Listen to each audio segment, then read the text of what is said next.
1-2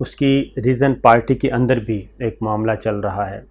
وہ پارٹی کے اندر یہ چل رہا ہے کہ مریم بی بی جو ہیں وہ اپنی ایک الگ لسٹ لے کے بیٹھی ہیں، شہباز شریف صاحب کی ایک الگ لسٹ ہے، اور دونوں فہرستیں جو ہیں، دونوں لسٹیں آئندہ کے انتخابات کے لیے، ایک لسٹ ہے شہباز شریف صاحب کے لائک مائنڈڈ کی، اور ایک ہے جناب مریم بی بی کے لائک مائنڈڈ لوگوں کی، اور دونوں بالکل مختلف ہیں. تو یہ چیز جو چل رہی ہے، اور اس کی آگے پھر جا کے الیکشن ہونا ہے. جو اندر خانے کی بات بتا رہا ہوں انتخابات کے لیے، وہ آج سے ہی، اور اس وقت مسلم لیگ نواز کے اندر اتنی انسرٹینٹی ہے، غیر یقینی صورتحال ہے کہ کسی کو یہ نہیں پتہ کہ مستقبل میں جو الیکشن ہوگا اس میں وہ مسلم لیگ نواز کا ٹکٹ ہولڈر ہوگا اور کیسے ہوگا، کیونکہ شہباز شریف صاحب، مریم نواز صاحبہ اور ان کی آپس میں ٹکٹوں کی تقسیم میں مسئلہ ہونا ہے. تو 2-3 کشتیوں کے سوار ہیں اس وقت، لیکن جو ہوش ٹھکانے آیا ہے، ٹھیک ہے جی، ہوش ٹھکانے آیا ہے، وہ یہ ساری چیزیں جو اب آ رہی ہیں، اب یہ آہستہ آہستہ پیچھے ہٹتے جا رہے ہیں. شاہد خاقان عباسی صاحب، حسن اقبال صاحب، خواجہ آصف صاحب، رانا ثناء اللہ صاحب، اب یہ سارے پیچھے آ رہے ہیں اپنے واپس، اور یہ کوشش کر رہے ہیں کہ جناب یہ باقاعدہ طور پہ سٹیٹمنٹس بھی دے رہے ہیں اور در پردہ پیغامات بھی بھجوائے جا رہے ہیں. ابھی تک رابطے میں ہیں اسٹیبلشمنٹ کے ساتھ، اسٹیبلشمنٹ کی لیڈرشپ کے ساتھ. اب یہ کہہ رہے ہیں کہ جناب وہ تو جذباتی تقریریں تھیں نواز شریف صاحب کی، اور وہ غلطی ہو گئی، ہم اس سے ذرا، اب ہمارا وہ مسئلہ نہیں ہے، اب ہم واپس، اب ہمارا کسی سے ذاتی جھگڑا نہیں ہے، اور ہم اداروں کے خلاف نہیں ہیں، اور اب یہ اس طرح کی باتیں کرنا، یعنی کہ وہ اپنا وہ ایجنڈا، وہ جو تم تڑاک طریقے سے بول رہے تھے، وہ ساری کی ساری اس غبارے سے ہوا نکل چکی ہے. اب یہ واپس قومی دھارے میں مطلب ہے کہ سافٹ ویئر جو اپ گریڈ اور اپ ڈیٹ ہوتا ہے اس کے اکارڈنگلی یہ چلنا چاہ رہے ہیں. لیکن دوسری جانب معاملات ٹھپ ہو چکے ہیں. وہ میں نے آپ کو بتایا کہ اس وقت پولیٹیکل سائڈ پہ بھی اور اسٹیبلشمنٹ سائڈ پہ بھی دونوں اپنے اپنے آپ کو ری ایڈجسٹ کر چکے ہیں اور اپنی پوزیشن کو اسٹیبل کر چکے ہیں. اب کوئی خطرہ نہیں ہے کسی قسم کا، اور اس کی ریزن یہ ہے کہ سب سے پہلے تو تھا کہ جی عوام کی طرف سے رد عمل آئے گا، عوام کی طرف سے کوئی رد عمل نہیں آیا بلکہ نیگیٹو امپیکٹ کیا.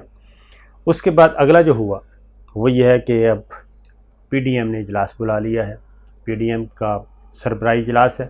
اس میں نواز شریف صاحب بھی ویڈیو لنک پہ ہوں گے اور بلاول بھٹو صاحب بھی ویڈیو لنک پہ ہوں گے. براہ راست کوئی بھی شریک نہیں ہوگا، اور اس میں واضح طور پہ جو اب اگلی بات ہے وہ یہ ہے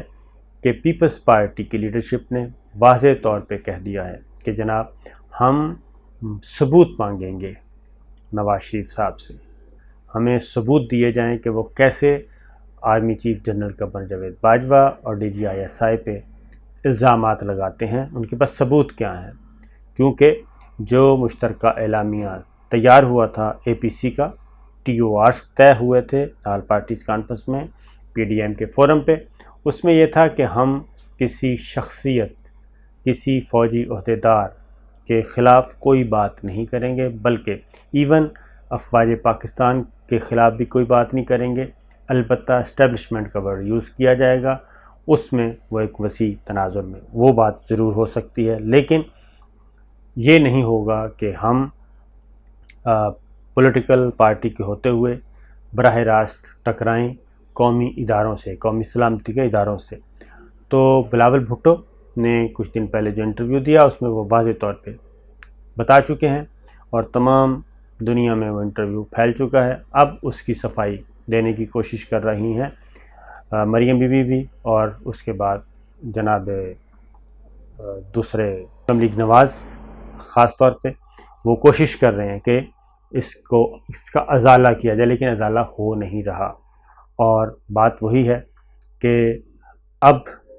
اور مولانا فضل الرحمان صاحب بھی پیچھے ہٹ چکے ہیں، کیونکہ میں نے آپ کو بتایا تھا پچھلی ویڈیو میں جو سچویشن ہے، تمام پارٹیاں اس وقت ٹوٹ پھوٹ کا شکار. تو لہٰذا اس کے بعد آتے ہیں مسلم لیگ کاف سے جناب رابطے بحال، تو یہ ایک ایسا سینیریو بنتا جا رہا ہے جو کہ سراسر خلاف جا رہا ہے شریف خاندان کے، اور کسی کے خلاف نہیں جا رہا، کیونکہ آئسولیشن میں چلے گئے ہیں شریف فیملی۔ اب دو ہی چیزیں ہیں، کیونکہ اب جو تقریریں ہیں گلگت بلتستان میں جو کچھ ہو رہا ہے، تقریریں کی ہیں مریم بی بی نے ادھر، تو اس میں بھی اب وہ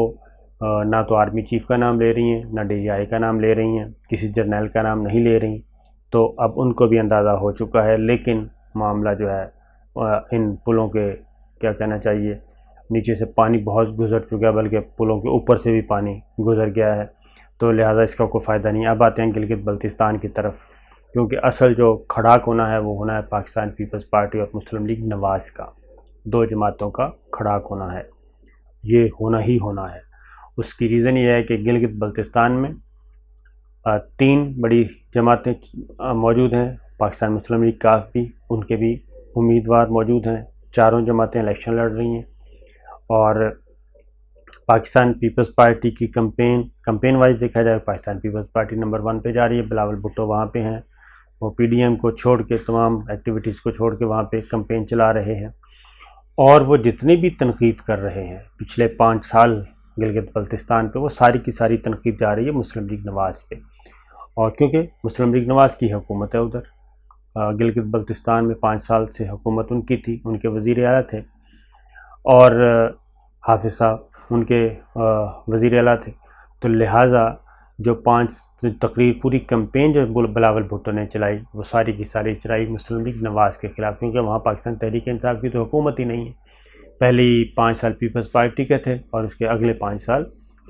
گلگت بلتستان میں جو آخری ہیں وہ مسلم لیگ نواز کے تھے، تو بلاول بھٹو نے جو بھی وہاں پہ ساری مسائل کی نشاندہی کی، اور جتنا بھی تھا وہ سارے کا ذرا اس طرف، پھر مریم بی بی پہنچ گئیں۔ اب مریم بی بی جو بھی ظاہر ہے وہ مسلم لیگ نواز کی، اور وہ چیلنج کر رہی ہیں، اگین میں بات کروں گا کہ وہ بھی پیپلز پارٹی کو کمپین میں چیلنج کر رہی ہیں، کیونکہ عمران خان یا پی ٹی آئی تو موجود ہی نہیں ہے اس سے پہلے، وہاں پہ بھی یہ آپس میں ٹکرا رہے ہیں۔ اور اس کے بعد اب اگلا جو ہے، اگلی جو سچویشن ہے اب وہ سنیے، وہ زیادہ اہم ہے، وہ یہ ہے کہ پنجاب میں جو لوگ ہیں مسلم لیگ نواز سے جو ٹوٹیں گے، جو سوچ رہے ہیں انہوں نے کرنا کیا ہے، ٹھیک ہے جی، وہ کدھر جائیں گے؟ اب ان کے پاس آپشنز ہیں پاکستان تحریک انصاف اور پاکستان پیپلز پارٹی۔ اب اگر پاکستان پیپلز پارٹی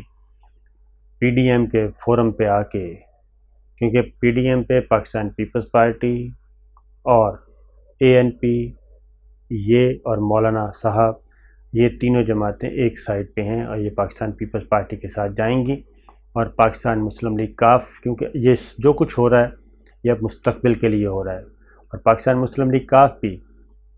کو بھی کیا کرنا پڑے گا، وہ بھی اپنے جو مسلم لیگ نواز کے جو ٹکٹ ہولڈر تھے، پچھلے ہارے ہوئے لوگ تھے، وہ بھی موسٹلی پاکستان مسلم لیگ کاف میں جوائننگ ہو رہی ہے، جو نون لیگ کے لوگ تھے وہ بھی زیادہ کاف لیگ میں آ رہے ہیں۔ اب نون لیگ میں جتنے بھی جو نظر آ رہے ہیں وہ بھی، اور جو نظر نہیں آ رہے وہ بھی، جنہوں نے ابھی تک خاموشی سے وہ سچویشن کا جائزہ لے رہے ہیں، وہ بھی انتظار کر رہے ہیں کہ جناب مستقبل میں کیا ہوگا۔ تو پاکستان پیپلز پارٹی اگین پنجاب میں اس کا جو ہوگا ٹکر ہوگی وہ مسلم لیگ نواز کے جو وہ لوگ ہیں، کیونکہ عمران خان صاحب کا ایک ایٹیچیوڈ ہے، ایٹیچیوڈ پرابلم ہے، اور وہ پی ٹی آئی میں کیا یہ لوگ